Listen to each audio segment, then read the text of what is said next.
ठीक है। तो कल देख रहे थे यहाँ पे मेगर, तो मेगर को बताया था कि मेगर को क्या बोलते हैं यहाँ पे, रेशियोमीटर।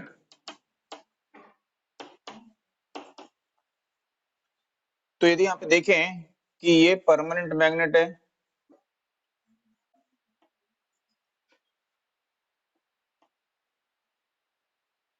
तो जो परमानेंट मैग्नेट होता है ये किसका बनाया जाता है, एल्निको का।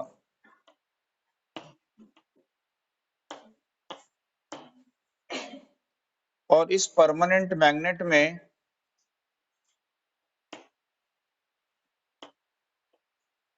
यहाँ पर दो मूविंग कॉइल है, तो मेगर जो है मूविंग कॉइल इंस्ट्रूमेंट है। ठीक है। अब यहाँ पे जो ये दोनों कॉइल हैं, ये दोनों कॉइल एक दूसरे से कितने डिग्री इलेक्ट्रिकल फेज डिफरेंस पे होती हैं, 90 डिग्री। तो कॉइल ए और ये कॉइल है बी, तो ये दोनों कॉइल एक दूसरे से 90 डिग्री इलेक्ट्रिकल फेज डिफरेंस पर होती हैं। ठीक है। अब ये इनका क्या है, पोलर एक्सिस है, तो ये इनका पोलर एक्सिस यहाँ पे है। अब यदि एक कॉइल पोलर एक्सिस से थीटा डिग्री की पोजीशन पे होगी, तो दूसरी जो कॉइल होगी वो पोलर एक्सिस से 90 माइनस थीटा डिग्री पे होगी। अब यहाँ पे मेगर में क्या होता है, हाथ से घुमाने वाला एक डीसी जनरेटर होता है, तो ये डीसी जनरेटर है जिसको बोलते हैं हैंड ड्राइवन।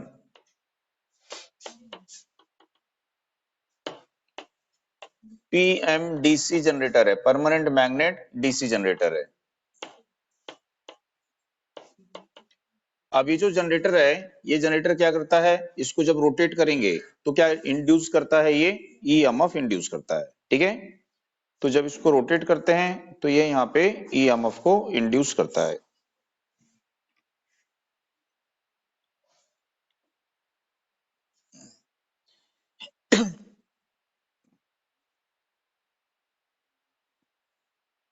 ठीक। तो ये जो जनरेटर होता है, इस जनरेटर से कनेक्शन देते हैं किसको, यहाँ पे इस मूविंग कॉइल को। तो ये जो मूविंग कॉइल होती हैं, ये मूविंग कॉइल इस जनरेटर के साथ में कैसे कनेक्ट होती हैं, पैरेलल में। तो ये मूविंग कॉइल जो है जनरेटर के साथ में पैरेलल में कनेक्ट होंगी। अब ये जो कॉइल है, इस कॉइल के सीरीज में क्या करेंगे, यहाँ पे एक रेजिस्टेंस कनेक्ट कर देंगे। इसमें जो करंट फ्लो होगी I1, ठीक है। अब वो किस पर डिपेंड करेगी, तो जब जनरेटर को ड्राइव करेंगे, रोटेट करेंगे, तो जनरेटर को कितनी स्पीड पर रोटेट करते हैं, यहाँ पे 160 आरपीएम इसकी स्पीड होती है। तो इतनी स्पीड पर जनरेटर को हाथ से घुमाएंगे, तो जब ये हाथ से घुमाएगा तो क्या इंड्यूस करेगा, ईएमएफ। तो यहाँ पे हमको टर्मिनल पे इसके वोल्टेज मिल जाएगी, ये प्लस होगा टर्मिनल और ये क्या होगा, माइनस होगा। ठीक है। अब यहाँ पे जो वोल्टेज ये जनरेट करता है, कितनी वोल्टेज जनरेट करता है, तो मेगर जो है अलग अलग वोल्टेज जनरेशन के लिए बनाए जाते हैं। जैसे कि 500 वोल्ट का मेगर होता है, ठीक है, 1000 वोल्ट का मेगर होता है, 2500 वोल्ट का मेगर होता है। तो अलग अलग वोल्टेज के मेगर यहाँ पे बनाए जाते हैं। ठीक है। तो जैसे देखेंगे लो एंड मीडियम वोल्टेज सर्किट जो होता है, ठीक है, तो जैसे हमारे घरों में जो सप्लाई आ रही है उसको हम कौन सी सप्लाई बोलते हैं, लो वोल्टेज, है कि नहीं। लो वोल्टेज उसको बोलते हैं 250 वोल्ट। तो हमारे सर्किट में किसका यूज करेंगे हम, 500 वोल्ट के मेगर का यूज करते हैं इंसुलेशन के रेजिस्टेंस को मेजर करने के लिए। या फिर मीडियम वोल्टेज के लिए किसका यूज करेंगे, 500 वोल्टेज का यूज करेंगे। तो लो एंड मीडियम वोल्टेज के लिए किसका यूज करते हैं, 500 वोल्ट के जनरेटर का यूज करते हैं। ठीक है। यदि वोल्टेज हमारी 500 ज्यादा है, मतलब मीडियम से ज्यादा है, मीडियम कितने वोल्ट तक होती है, 650 वोल्ट।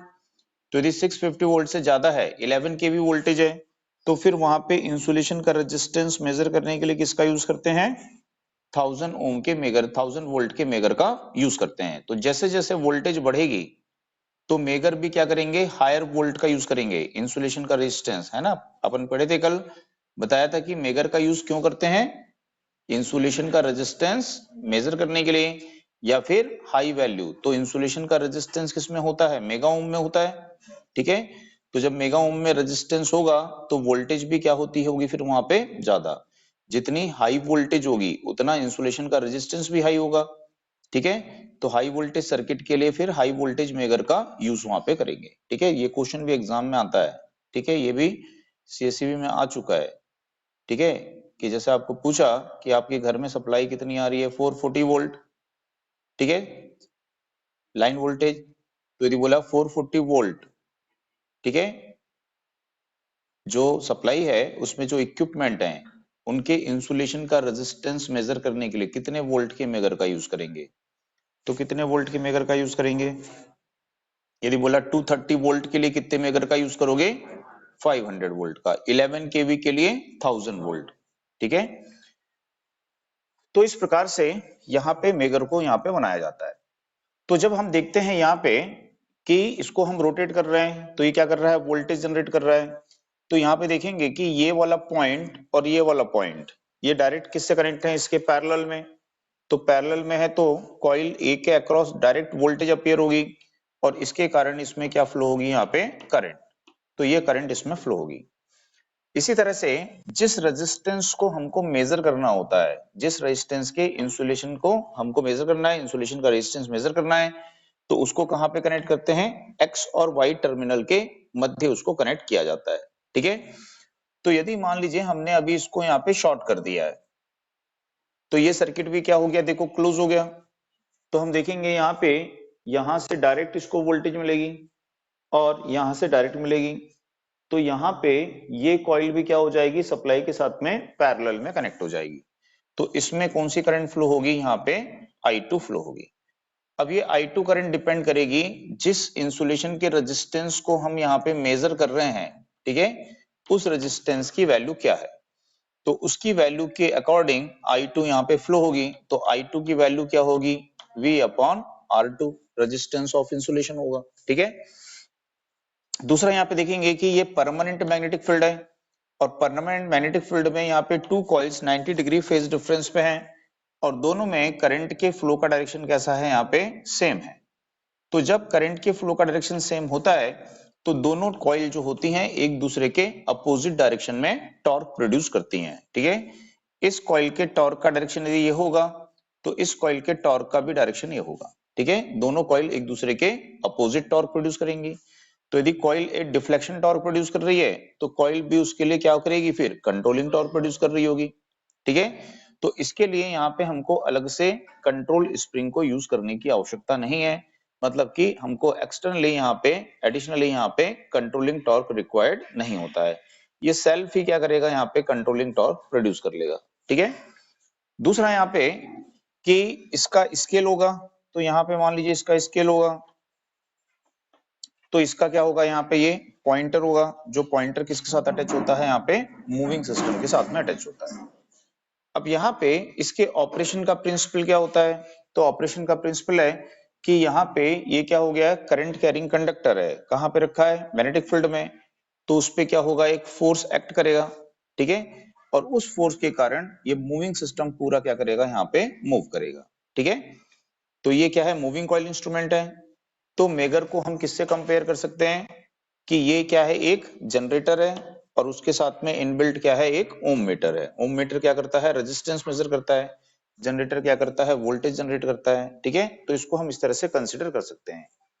तो यहाँ पे जो करंट कैरिंग कंडक्टर होता है उस पे जो फोर्स एक्ट करता है उस फोर्स की वैल्यू कितनी होती है, तो हमको पता है BIL साइन थीटा, ये नॉर्मल हम पढ़ते हैं, ठीक है।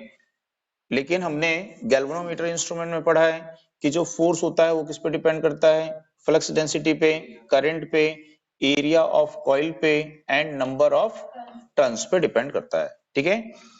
तो यदि देखें कि यहाँ पे number of turns, flux density constant होगी, एरिया ऑफ कॉइल कांस्टेंट होगा, ठीक है। अब यहाँ पे जो फर्स्ट कॉइल है, ठीक है, फर्स्ट कॉइल का जो डिफ्लेक्टिंग टॉर्क होगा वो किसके प्रोपोर्शनल हो जाएगा, उस कॉइल की करंट और उस कॉइल के एंगल की साइन वैल्यू। तो यहाँ पे जो एंगल लेते हैं वहां कहां से लेते हैं, पोलर एक्सिस से। यदि पोलर एक्सिस से ये 90 माइनस थीटा है तो क्या लिखेंगे, साइन 90 माइनस थीटा लिख देंगे। तो साइन 90 माइनस थीटा क्या हो जाएगा, तो साइन 90 माइनस थीटा हो जाएगा यहाँ पे कॉस थीटा। इसी तरह से दूसरी कॉइल भी टॉर्क प्रोड्यूस करेगी। तो दूसरी कॉइल का जो टॉर्क होगा किस पर डिपेंड करेगा, उस कॉइल की करंट और उसके पोलर एक्सिस से एंगल की साइन वैल्यू। तो इसका जो साइन होगा, एंगल होगा, वो क्या हो जाएगा, थीटा। तो यहाँ पे इक्विलिब्रियम कंडीशन, दोनों एक दूसरे के अपोजिट टॉर्क प्रोड्यूस कर रहे हैं, है ना, एक डिफ्लेक्टिंग तो दूसरा क्या होता है, कंट्रोलिंग। तो जब दोनों के टॉर्क क्या हो जाएंगे, इक्वल हो जाएंगे, यानी इक्विलिब्रियम कंडीशन होगी। तो इस कंडीशन में पॉइंटर क्या होता है, स्टेशनरी। तो जब पॉइंटर स्टेशनरी हो जाएगा तो आपको क्या मिल जाएगी, वहां पे रीडिंग मिल जाएगी, ठीक है। तो जब ये दोनों इक्वल होंगे, मीन्स I1 cos थीटा की जो वैल्यू होगी वो किसके इक्वल होगी, I2 sin थीटा के इक्वल होगी। तो इसको हम बोल सकते हैं कि I1 upon I2 is equal to क्या हो जाएगा, तो sin थीटा अपॉन क्या हो जाएगा, cos थीटा। यानी हम बोल सकते हैं थीटा इज इक्वल टू क्या हो जाएगा, tan इनवर्स I1 अपॉन क्या होगा, I2। तो यहाँ पे इसका जो डिफ्लेक्शन होता है वो दोनों कॉइल की करंट के रेशियो की टेंजेंट वैल्यू पर डिपेंड करता है, इसलिए इसको क्या बोलते हैं, यहाँ पे रेशियोमीटर भी बोलते हैं, ठीक है।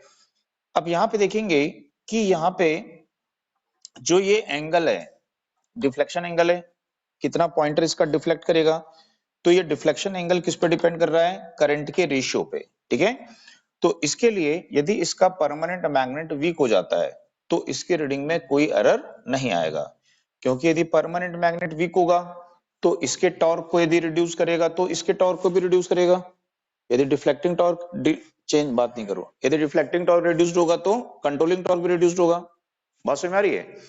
तो इसलिए यहाँ पे इन टॉर्क में कोई भी फर्क नहीं आएगा, क्योंकि यदि चेंज होना है तो दोनों को इक्वल चेंज होना है, ठीक है ना। तो इसलिए परमानेंट मैग्नेट वीक होने पर इनकी रीडिंग में कोई भी एरर नहीं आएगा। आई बात समझ में। अब यदि देखें कि जो मेगर है इसके टर्मिनल को हमने क्या रखा हुआ है, ओपन। अब मेगर के टर्मिनल को ओपन रख के हम इसको रोटेट करते हैं तो करंट किसमें फ्लो होगी, यहाँ पे कॉइल ए में फ्लो होगी, ठीक है। कॉइल बी की करंट क्या होगी, जीरो होगी, मींस इसका टॉर्क जीरो होगा। तो टोटल जो टॉर्क प्रोड्यूस करेगा वो कौन करेगा, यहाँ पे कॉइल ए। अब यदि कॉइल ए इस डायरेक्शन में टॉर्क प्रोड्यूस कर रही है, ठीक है, तो उस कंडीशन में हम देखेंगे कि ये पॉइंटर को इस पोजीशन पर लेके आएगी। तो ये जो पोजीशन होगी ये क्या होगी, इनफिनिटी ओम होगी, बिकॉज यहाँ पे ओपन सर्किट है और ओपन सर्किट का रेजिस्टेंस क्या होता है, इनफाइनाइट होता है, ठीक है। अब दूसरा यहाँ पे देखेंगे कि यदि इसके टर्मिनल को क्या कर देते हैं, हम यहाँ पे शॉर्ट कर देते हैं। तो यदि इसके टर्मिनल को शॉर्ट कर देंगे तो अब यहाँ पे रेजिस्टेंस ऑलमोस्ट क्या हो जाएगा, जीरो, ठीक है। जो भी इस कॉइल का रेजिस्टेंस होगा वो इस करंट को लिमिट करेगा। तो अब मैक्सिमम टॉर्क कौन प्रोड्यूस करेगा, कॉइल बी। तो कॉइल बी इस डायरेक्शन में टॉर्क प्रोड्यूस करेगी, तो पूरे मूविंग सिस्टम को ये ड्राइव करेगी। तो जो पॉइंटर होगा वो पॉइंटर यहाँ पे आ जाएगा, तो ये क्या शो करेगा, यहाँ पे जीरो।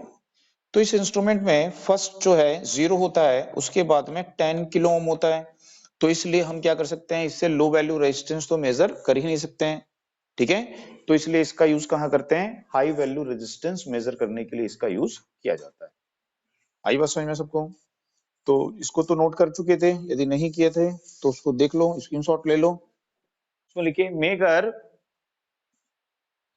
का यूज, मेगर का यूज इंसुलेशन का रेजिस्टेंस, मेगर का यूज इंसुलेशन का रेजिस्टेंस या हाई वैल्यू रेजिस्टेंस मेजर करने के लिए करते हैं। इंसुलेशन का रेजिस्टेंस या हाई वैल्यू रेजिस्टेंस मेजर करने के लिए करते हैं।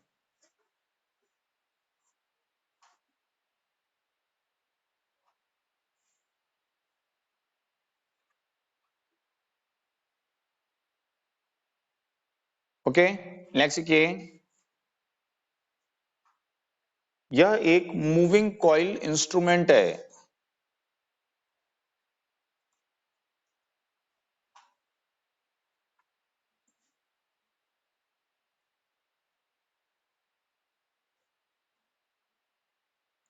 नेक्स्ट देखिए, मेगर को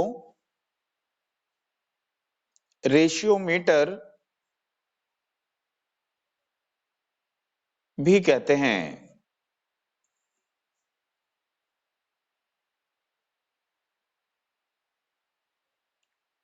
नेक्स्ट देखिए, मेगर में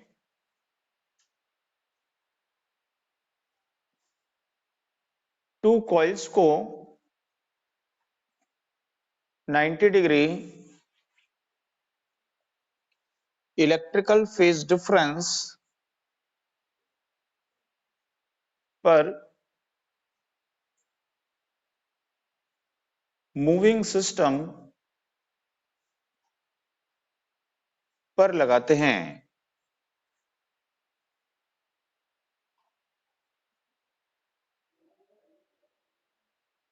दोनों कॉइल में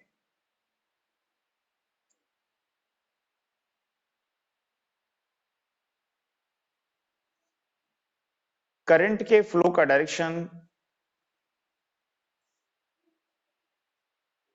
सेम होता है।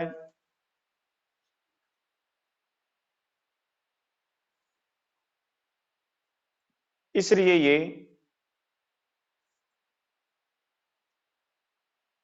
एक दूसरे के अपोजिट इसलिए ये एक दूसरे के अपोजिट टॉर्क प्रोड्यूस्ड करते हैं। इसलिए ये एक दूसरे के अपोजिट टॉर्क प्रोड्यूस्ड करती हैं। इसलिए मेगर में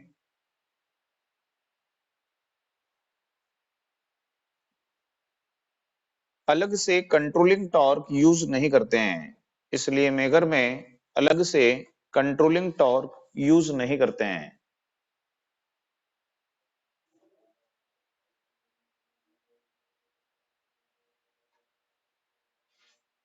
नेक्स्ट देखिए,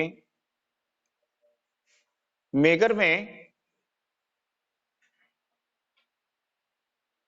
मूविंग कॉइल को सप्लाई देने के लिए मेगर में मूविंग कॉइल को सप्लाई देने के लिए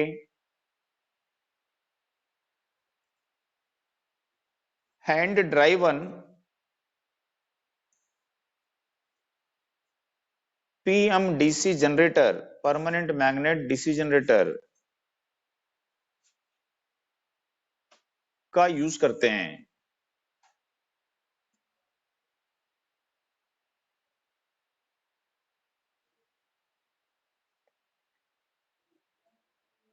ठीक है, ऐसे पूछा यदि मेगर में कौन सा जनरेटर यूज करते हैं, शंट, सीरीज, कंपाउंड, पीएमडीसी, तो कौन सा जनरेटर यूज करते हैं? पीएमडीसी जनरेटर यूज करेंगे। ठीक है, नेक्स्ट देखिए, मेगर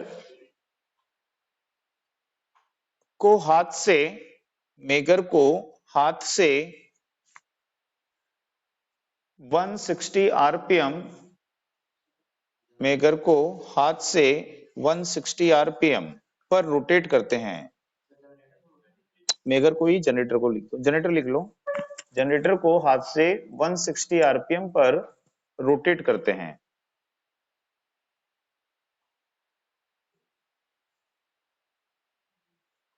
नेक्स्ट देखिए, Megger 500 volt, 1000 volt, 250 volt, sorry 2500 volt, 1000 volt, 2500 volt rating के बनाए जाते हैं।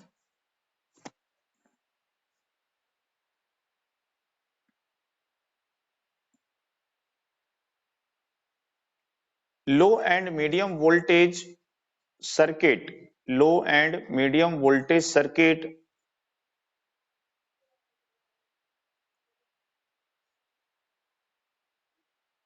Up to 650 volt, up to 650 volt के इंसुलेशन का रेजिस्टेंस के इंसुलेशन का रेजिस्टेंस मेजर करने के लिए 500 वोल्ट के मेगर का यूज करते हैं। 500 वोल्ट के मेगर का यूज करते हैं।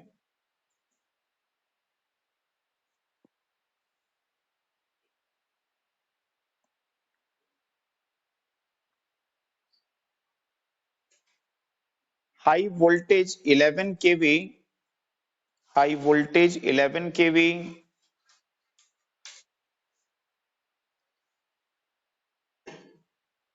इक्विपमेंट के इंसुलेशन का रेजिस्टेंस मेजर करने के लिए 1000 वोल्ट के मेगर का यूज करते हैं।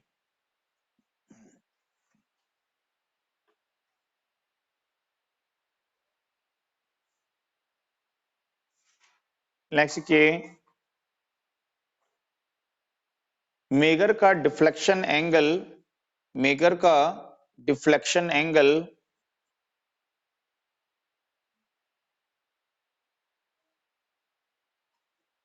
दोनों कॉइल की करंट के रेशियो, दोनों कॉइल की करंट के रेशियो की टेंजेंट वैल्यू पर, की टेंजेंट वैल्यू पर डिपेंड करता है।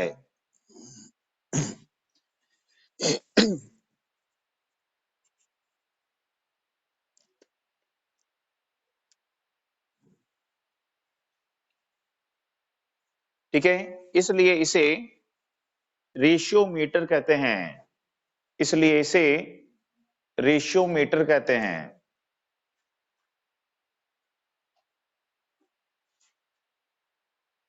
नेक्स्ट के मेगर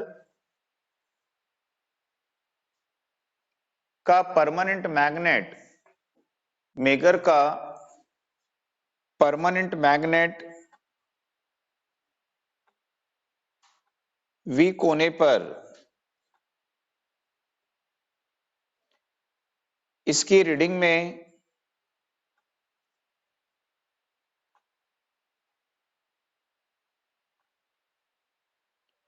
एरर नहीं आता है। मेगर का परमानेंट मैग्नेट वी कोने पर इसकी रीडिंग में एरर नहीं आता है।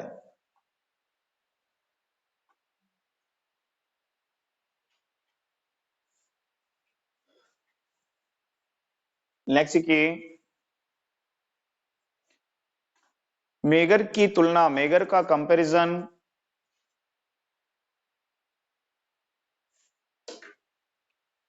डीसी जनरेटर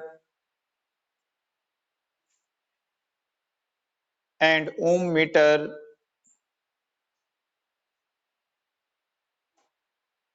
के कॉम्बिनेशन से करते हैं।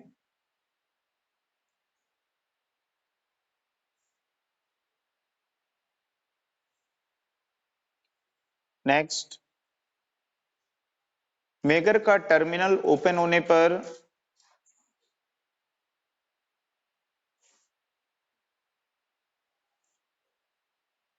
यह इनफाइनाइट रीडिंग शो करता है।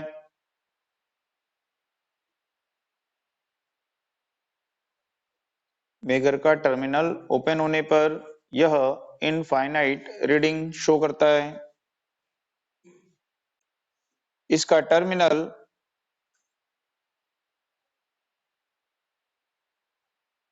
शॉर्ट करने पर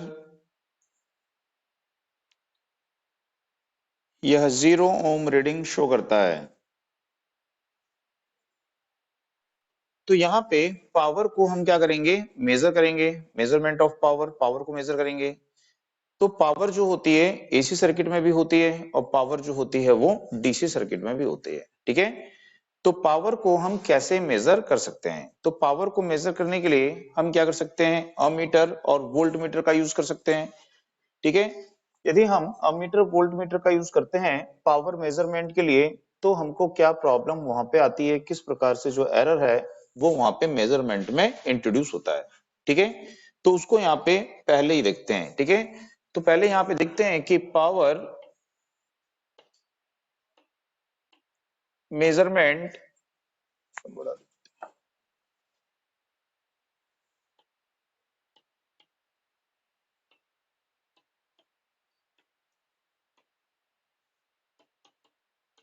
by ammeter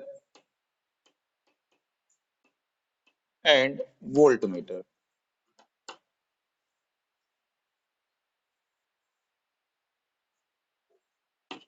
Method.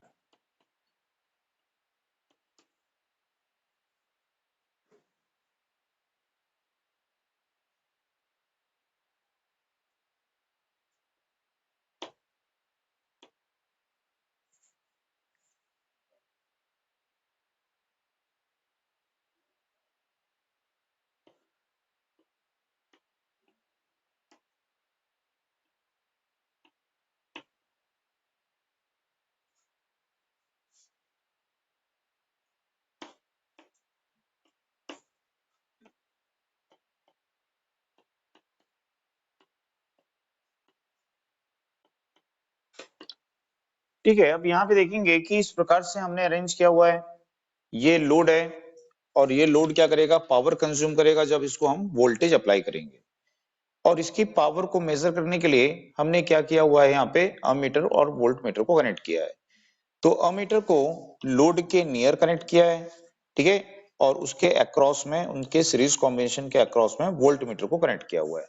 तो यदि इस प्रकार से अरेंजमेंट हम करते हैं पावर मेजरमेंट के लिए, क्योंकि हमें पता है कि जो पावर होती है, ठीक है, तो ये पावर क्या होनी चाहिए, तो ये पावर होनी चाहिए रीडिंग ऑफ वोल्टमीटर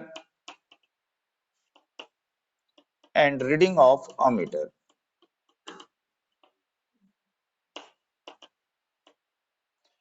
क्योंकि हमें पता है कि पावर जो होती है वो क्या होती है, V इंटू आई। ठीक, अब यदि हम देखें कि यहाँ पे जब पावर फ्लो होगी, जब यहाँ पे करंट फ्लो होगी, ठीक है, तो ये जो करंट है ये लोड करंट है। ठीक, इस लोड करंट के कारण ये रेजिस्टेंस क्या करेगा, पावर कंज्यूम करेगा। तो रेजिस्टेंस जो पावर कंज्यूम करेगा, ये पावर कितनी होगी यहाँ पे, तो आई स्क्वायर आर, इतनी पावर ये कंज्यूम करेगा। ठीक है, लेकिन यदि हम देखते हैं यहाँ पे कि जो ये अमीटर है, इस अमीटर का भी क्या होता है, यहाँ पे रेजिस्टेंस होता है। ठीक है, तो यहाँ पे जो रेजिस्टेंस होगा, ठीक है, इस रेजिस्टेंस के कारण इसमें क्या होगी, पावर लॉस होगी। तो इसमें जो पावर लॉस होगी, ठीक है, उस पावर लॉस को हम क्या बोल सकते हैं, आई एल स्क्वायर क्या बोल सकते हैं, आर। बात समझ में आई? तो जब हम देखेंगे कि जो अमीटर होता, इस अमीटर से कौन सी करंट फ्लो होगी, इस अमीटर से कौन सी करंट फ्लो होगी, तो इस अमीटर से वही करंट फ्लो होगी जिस करंट के कारण ये लोड पावर कंज्यूम करेगा। ठीक है, तो वो कौन सी करंट होगी, आईएल। यानी कि अमीटर सही करंट मेजर कर रहा है, जो करंट लोड में फ्लो हो रही है उसी करंट को मेजर कर रहा है। तो रीडिंग ऑफ अमीटर जो है इसमें कोई प्रॉब्लम नहीं है, रीडिंग ऑफ अमीटर क्या है, यहाँ पे सही है।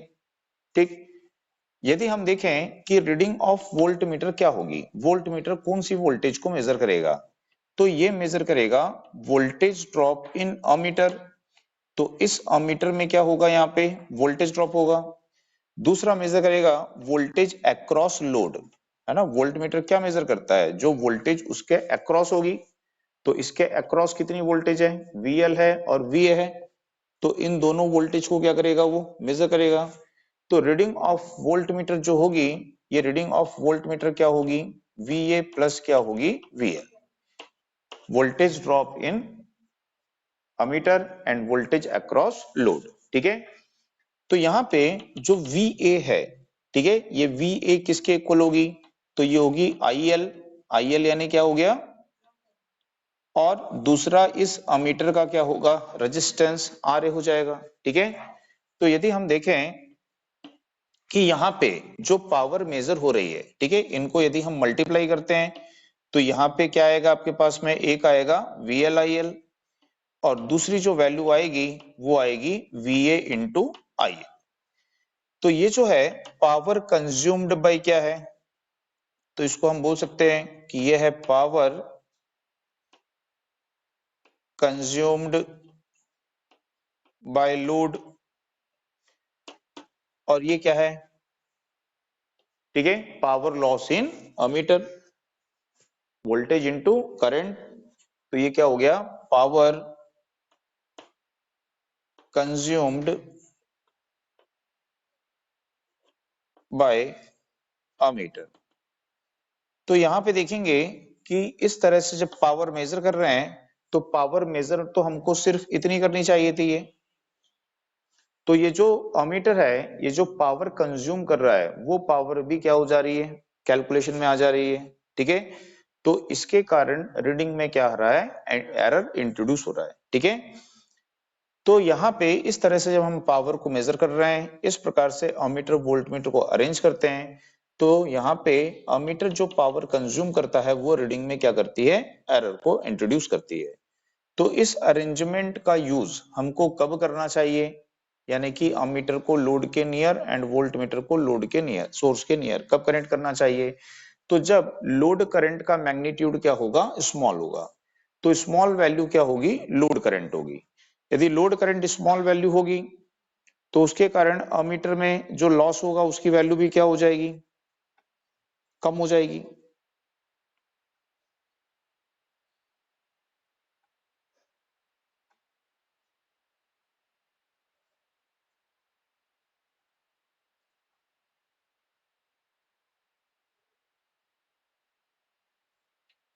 या दूसरे शब्दों में हम बोल सकते हैं कि इस अमीटर का रेजिस्टेंस क्या होना चाहिए, लो होना चाहिए।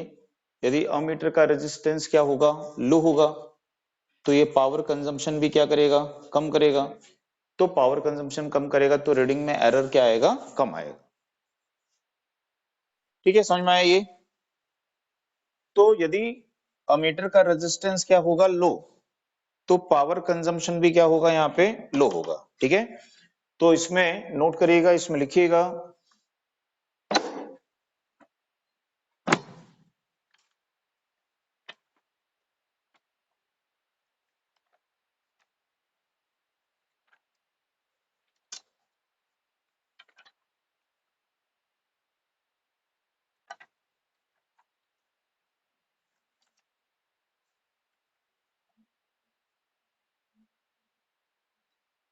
डीसी सर्किट की पावर को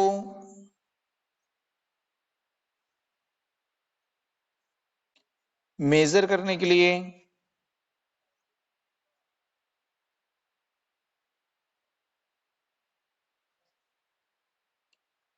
अमीटर वोल्टमीटर मेथड का यूज करते हैं।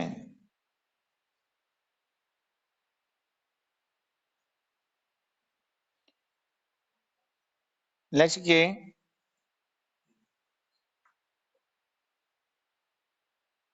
दोनों की रीडिंग का प्रोडक्ट, दोनों की रीडिंग का गुणनफल, दोनों की रीडिंग का प्रोडक्ट, दोनों की रीडिंग का गुणनफल सर्किट की पावर होती है।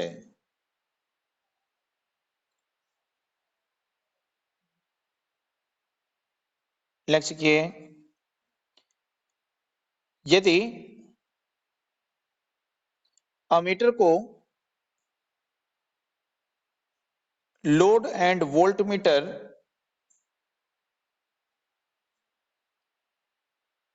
के मध्य कनेक्ट करते हैं, यदि अमीटर को लोड एंड वोल्टमीटर के मध्य कनेक्ट करते हैं, तो अमीटर के द्वारा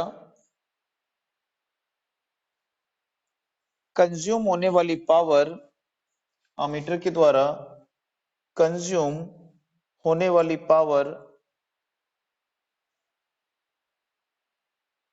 रीडिंग में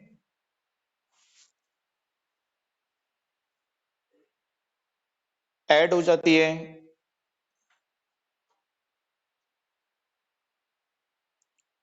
और एरर इंट्रोड्यूस करती है, और एरर इंट्रोड्यूस करती है।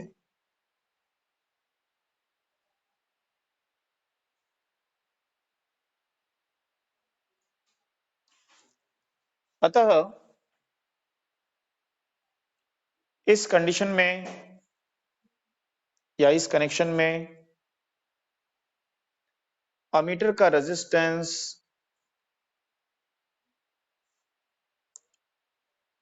लो होने पर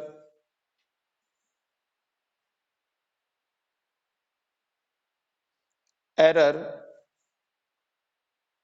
कम इंट्रोड्यूस होता है, एरर कम इंट्रोड्यूस होता है।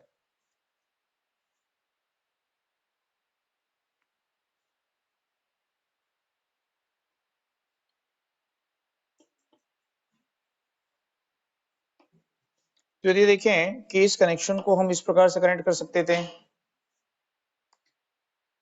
कि अमीटर को यहां पे कनेक्ट कर देते और वोल्ट मीटर को यहाँ पे, यानी कि अमीटर और लोड के बीच में अब किसको कनेक्ट कर देंगे, वोल्ट मीटर को। तो इस कंडीशन में देखेंगे यहां से करंट आएगी आई, इसमें करंट फ्लो होगी वोल्ट मीटर में, और इसमें करंट फ्लो होगी यहाँ पे आई आर। ठीक, अब वोल्ट मीटर क्या मेजर करेगा, जो वोल्टेज अक्रॉस क्या होगी, लोड होगी, इस वोल्टेज को मेजर करेगा। यानी कि वोल्ट मीटर अभी सही वोल्टेज मेजर कर रहा है, पहले वोल्ट मीटर अमीटर की वोल्टेज को भी मेजर कर रहा था। ठीक है, अब यदि यहाँ पे पावर का कैलकुलेशन देखेंगे तो इस कंडीशन में पावर का कैलकुलेशन क्या हो जाएगा, तो रीडिंग ऑफ वोल्ट मीटर क्या है, सही है, ये किसके इक्वल है, तो वोल्टेज अक्रॉस लोड के। ठीक है, ये सही रीडिंग मेजर कर रहा है। लेकिन यदि देखेंगे कि अमीटर जो करंट मेजर कर रहा है वो कौन सी करंट है, आईवी और आईआर। तो ये जो है वोल्ट मीटर की करंट और current flowing in load resistance, इन दोनों करंट को क्या कर रहा है, ये मेजर कर रहा है। ठीक है, तो यदि देखें कि अमीटर की जो रीडिंग होगी वो अमीटर की रीडिंग हो जाएगी I R plus I V. यदि इनको यहाँ पे मल्टीप्लाई करते हैं तो इसकी वैल्यू हो जाएगी इस प्रकार से। तो हम देखेंगे यहाँ पे कि ये वैल्यू क्या है, तो ये वैल्यू है पावर कंज्यूम्ड बाय लोड है। ठीक है, ये power consumed by load, voltage across load, current in load, इन दोनों का product power consumed by load है। लेकिन यहाँ पे देखेंगे कि ये जो आई वी है, इस आई वी को हम क्या लिख सकते हैं, वी एल, ठीक है, अपॉन क्या लिख सकते हैं, आर वी। तो यदि इसको हम यहाँ पे लिखते हैं V L upon R V, तो इसको हम ऐसे लिख सकते हैं V L square upon R V. तो ये क्या हो गया, पावर कंज्यूम्ड बाय क्या हो गया, वोल्ट मीटर। तो पावर कंज्यूम्ड बाय क्या हो गया, वोल्ट मीटर। तो अब यहाँ पे देखेंगे ये तो इंडिकेट कर रहा है पावर कंज्यूम्ड बाय लोड, ये मेजर करना चाहिए था एक्चुअल में, पर हम इसके साथ में किसको मेजर कर पा रहे हैं यहाँ पे, power consumed bye volt metre.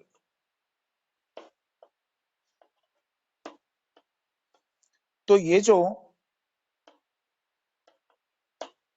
Volt meter power consume करेगा, ये रीडिंग में क्या करेगा, एरर को इंट्रोड्यूस करेगा। तो यदि वोल्ट मीटर का जो रेजिस्टेंस होगा वो क्या होता, इनफाइनाइट होता। जैसे कि हम बोलते हैं वोल्ट मीटर का रेजिस्टेंस क्या होना चाहिए, हाई, आइडियली क्या होता है, इनफाइनाइट। यदि ये इनफाइनाइट होता तो power consumption by volt meter क्या होता, जीरो। तो टोटल रीडिंग किसके इक्वल होती। ठीक है, तो वोल्ट मीटर का जो रेजिस्टेंस है वो क्या होना चाहिए, यहाँ पे हाई होना चाहिए, नहीं तो एरर में क्या होगा, एरर यहाँ पे इंट्रोड्यूस हो। हाँ, इसको डीसी में ही यूज करते हैं। ठीक है, तो यहां पे देखेंगे कि ये जो अरेंजमेंट है, इस अरेंजमेंट का यूज कब प्रीफर करते हैं, जब लोड करंट की वैल्यू क्या होती है, high. Large value load current के लिए इस प्रकार से अरेंजमेंट कर सकते हैं, क्योंकि यदि लार्ज वैल्यू लोड करंट है इसका मतलब है पावर कंज्यूम्ड बाय लोड क्या है, हाई है। तो यदि power consumed by load high है, ठीक है, तो ये जो एरर होगा, ये एरर में परसेंटेज वैल्यू क्या हो जाएगी, कम हो जाएगी। ठीक है, यदि हम बोल रहे हैं कि यहाँ पे ये पावर कंज्यूम कर रहा है कितना, लोड, तो लोड पावर कंज्यूम कर रहा है 100 वॉट। ठीक है, और यदि एरर वहां पे जो हो रहा है वो कितना हो रहा है, 10 वॉट, तो परसेंटेज एरर कितना हो जाएगा, लगभग 10% हो जाएगा। यदि हम बोलेंगे कि लोड जो है वो 1000 10,000 वॉट पावर कंज्यूम कर रहा है, और एरर तो आपका उतना ही रहेगा, ठीक है, क्योंकि एरर किस पे निर्भर करता है, वोल्टेज पे और रेजिस्टेंस पे। तो वोल्टेज और रेजिस्टेंस तो लोड करंट पर डिपेंड नहीं करेगा वोल्ट मीटर का, ठीक है। तो ये तो एरर कांस्टेंट रहेगा। तो यदि लोड ज्यादा पावर कंज्यूम कर रहा है तो अब परसेंटेज एरर क्या हो जाएगा, वहां पे कम हो जाएगा, ठीक है। तो हाई वैल्यू लोड करंट के लिए या जब लोड ज्यादा पावर कंज्यूम करता है तो इस कनेक्शन को यूज कर सकते हैं, और पहले वाले कनेक्शन को कब यूज कर सकते हैं, लो वैल्यू लोड करंट के लिए, या लोड जब पावर लो कंज्यूम करता है तो उसके लिए पहले वाले कनेक्शन को प्रीफर कर सकते हैं, ठीक है।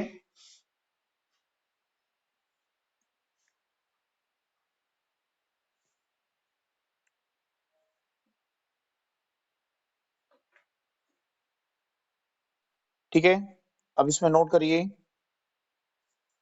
इसमें लिखिए पावर मेजर, ऐसे लिखिए अमीटर वोल्टमीटर मेथड में, अमीटर वोल्टमीटर मेथड में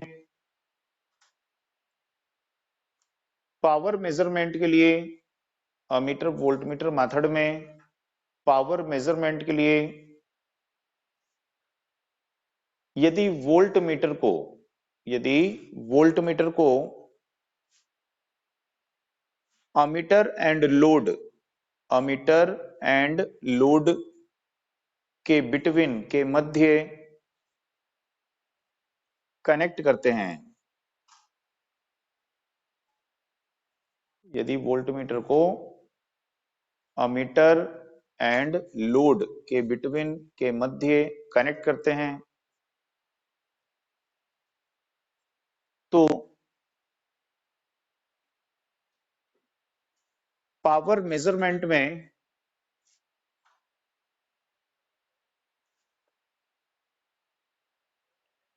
वोल्ट मीटर के द्वारा कंज्यूम्ड पावर ऐड हो जाती है, वोल्ट मीटर के द्वारा कंज्यूम्ड पावर ऐड हो जाती है,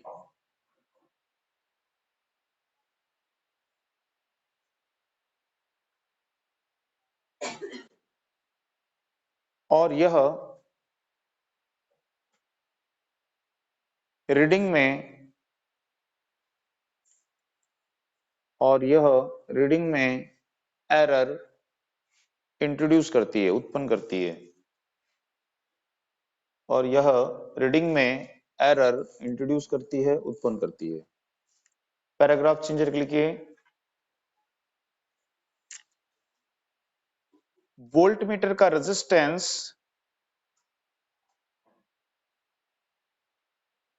हाई होने पर एरर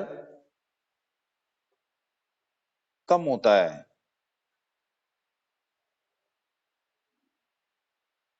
नेक्स्ट देखिए, इस अरेंजमेंट को हाई वैल्यू लोड करंट, इस अरेंजमेंट को हाई वैल्यू लोड करंट के लिए प्रीफर करते हैं, इस अरेंजमेंट को हाई वैल्यू लोड करंट के लिए प्रीफर करते हैं।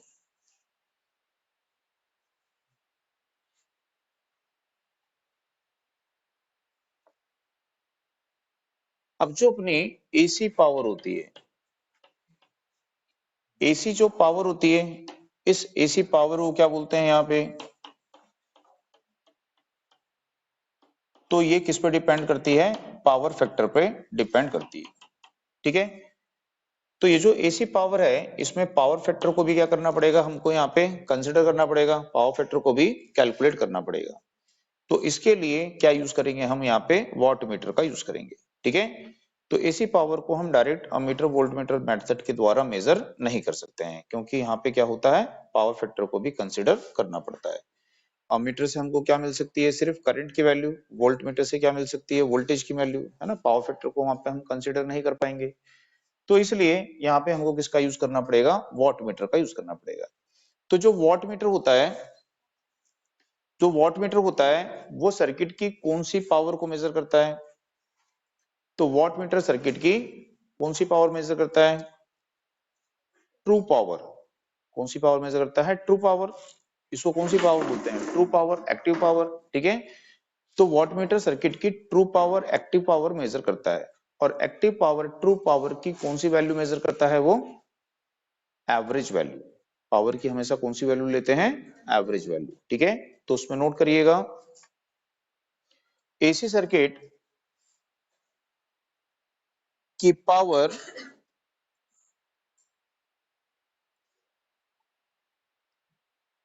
लोड के पावर फैक्टर पर डिपेंड करती है।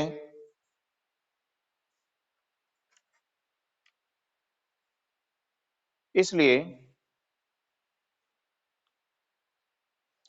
एसी सर्किट की पावर को मेजर करने के लिए, एसी सर्किट की पावर को मेजर करने के लिए वॉट मीटर का यूज करते हैं। एसी सर्किट की पावर को मेजर करने के लिए वॉट मीटर का यूज करते हैं।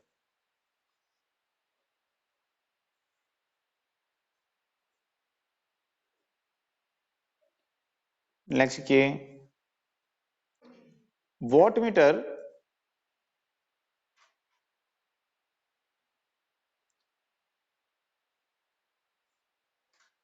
सर्किट की true power V I cos phi measure करता है। वॉटमीटर सर्किट की true power V I cos phi measure करता है। यह पावर की एवरेज वैल्यू को मेजर करता है। यह पावर की एवरेज वैल्यू को मेजर करता है।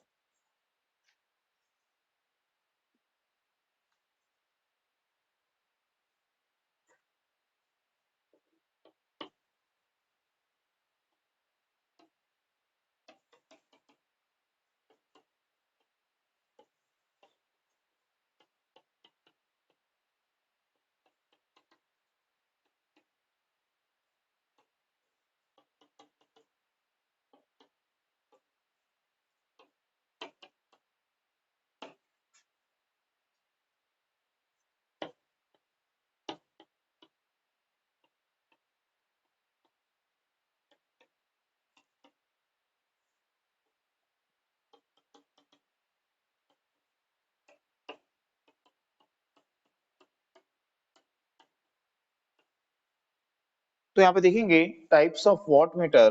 तो वॉट मीटर जो हैं ये टू टाइप्स के हैं। एक है डायनामोमीटर टाइप वॉट मीटर, ठीक है, जो एसी सर्किट में यूज करते हैं। और दूसरा है यहाँ पे sorry induction type watt meter जो एसी सर्किट में यूज करते हैं। और दूसरा है डायनोमीटर टाइप वॉट मीटर जिसको एसी डीसी दोनों पावर मेजरमेंट के लिए यूज कर सकते हैं। तो सबसे पहले यहाँ पे देखेंगे induction type watt meter.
PC यानी प्रेशर कॉइल, सीसी यानी करंट कॉइल।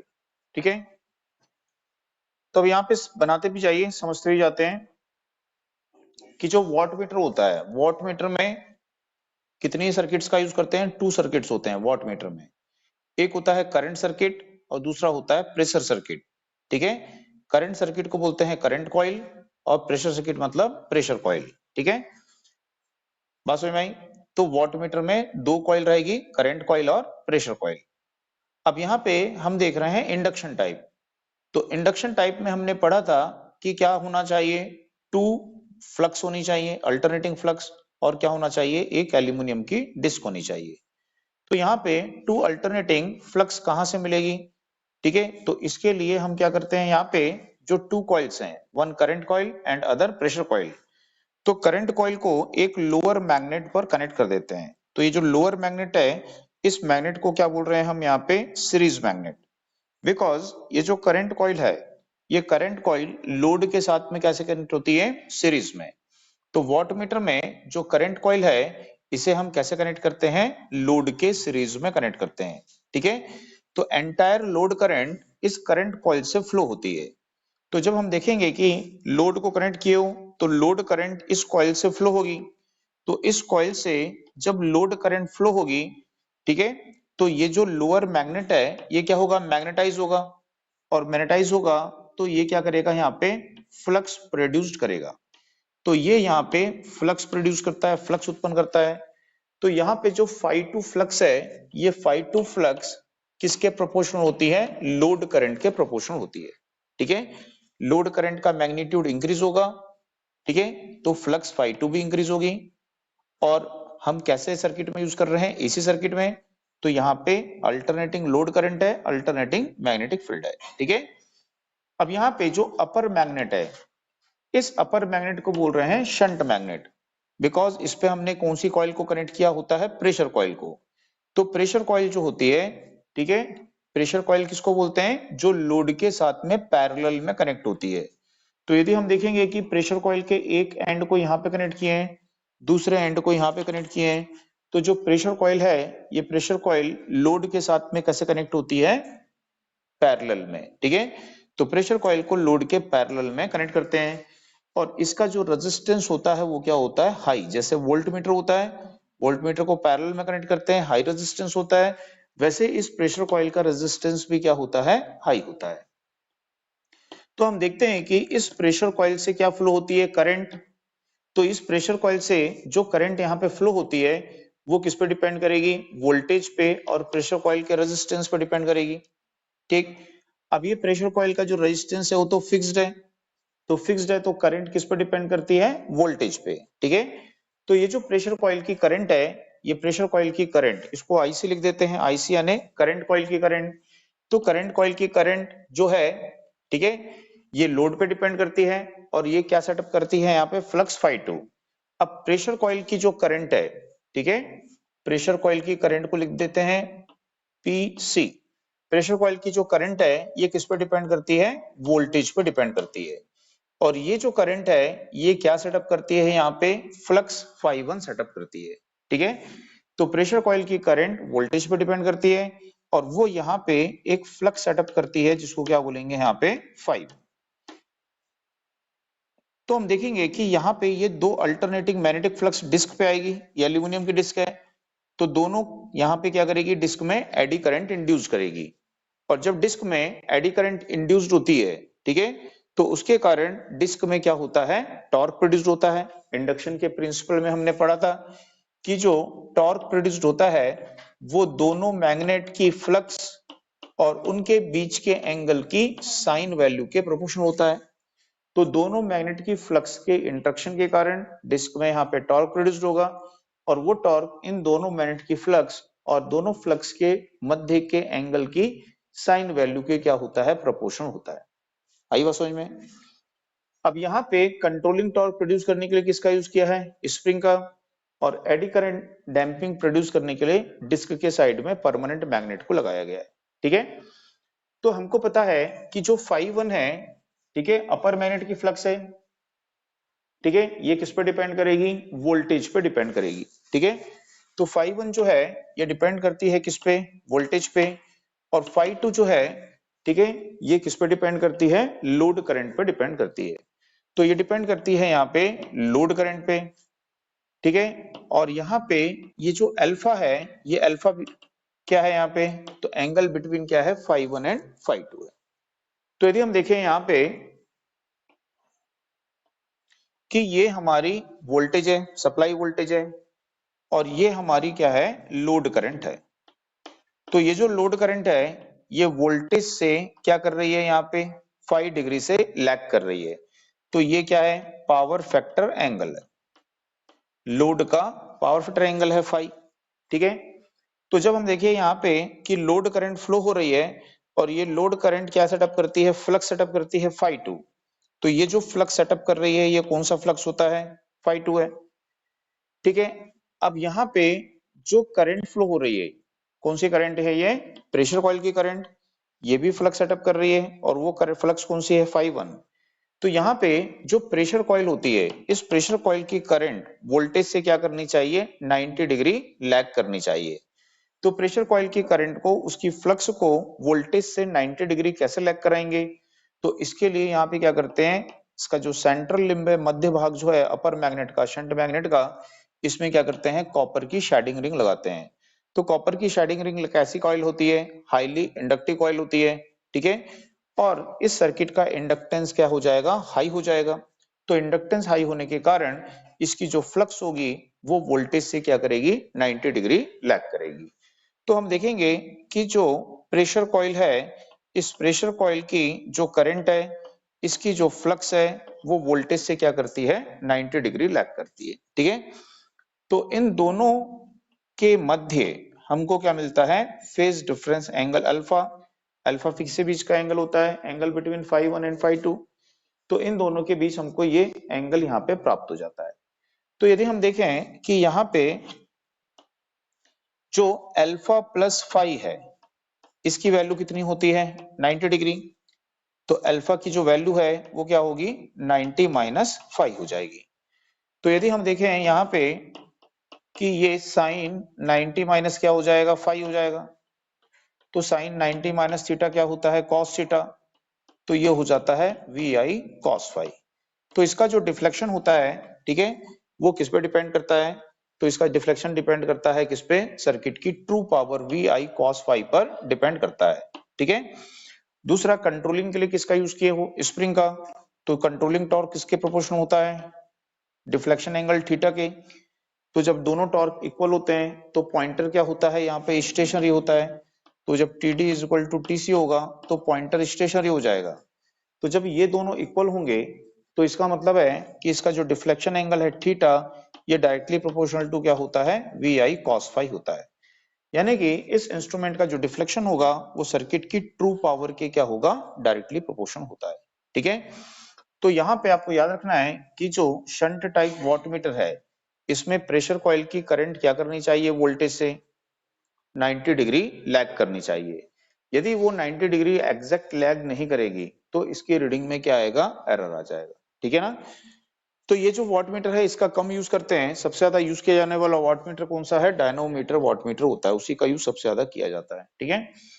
लेकिन इसमें आपको क्वेश्चन पूछ सकता है कि इसकी प्रेशर कॉइल की करंट वोल्टेज से क्या करनी चाहिए, एग्जैक्ट 90 डिग्री लैग करनी चाहिए, ठीक है, नहीं तो एरर इंट्रोड्यूस होगा। दूसरा, इसमें आपको पूछ सकता है कि इसका जो स्केल होता है, इसका स्केल कितने डिग्री लॉन्ग होता है। तो इसका स्केल जो होता है वो 300 डिग्री लॉन्ग होता है। इंडक्शन टाइप वोल्ट मीटर में हमने पढ़ा था स्केल कितना होता है, 200 डिग्री लॉन्ग। तो इंडक्शन टाइप वोल्ट मीटर का स्केल 200 डिग्री लॉन्ग होता है, जबकि इंडक्शन टाइप वॉट मीटर का स्केल 300 डिग्री लॉन्ग होता है, ठीक है। दूसरा, यहाँ पे एफिशिएंट डैम्पिंग है, एडी करंट डैम्पिंग, उसका यूज करते हैं, ठीक है। और इंडक्शन टाइप वोल्ट मीटर में हमने पढ़ा था कि उसमें जो एरर होते हैं उसमें एक होता है टेम्परेचर एरर और दूसरा क्या होता है, frequency error. Induction type watt meter में टेम्परेचर एरर तो होता है ना, क्योंकि टेम्परेचर चेंज होने से एडी करंट के पाथ का रेजिस्टेंस क्या होता है, चेंज हो जाता है। लेकिन यहाँ पे इंडक्शन टाइप जो वॉट मीटर होता है इसमें एक एरर नहीं होता है, और वो कौन सा एरर है, फ्रीक्वेंसी एरर है, ठीक है। तो इसमें फ्रीक्वेंसी एरर नहीं होता है। तो ये आपको ये 2-3 पॉइंट हैं जो आपको याद रखने हैं इंडक्शन टाइप वॉट मीटर में से। ठीक है।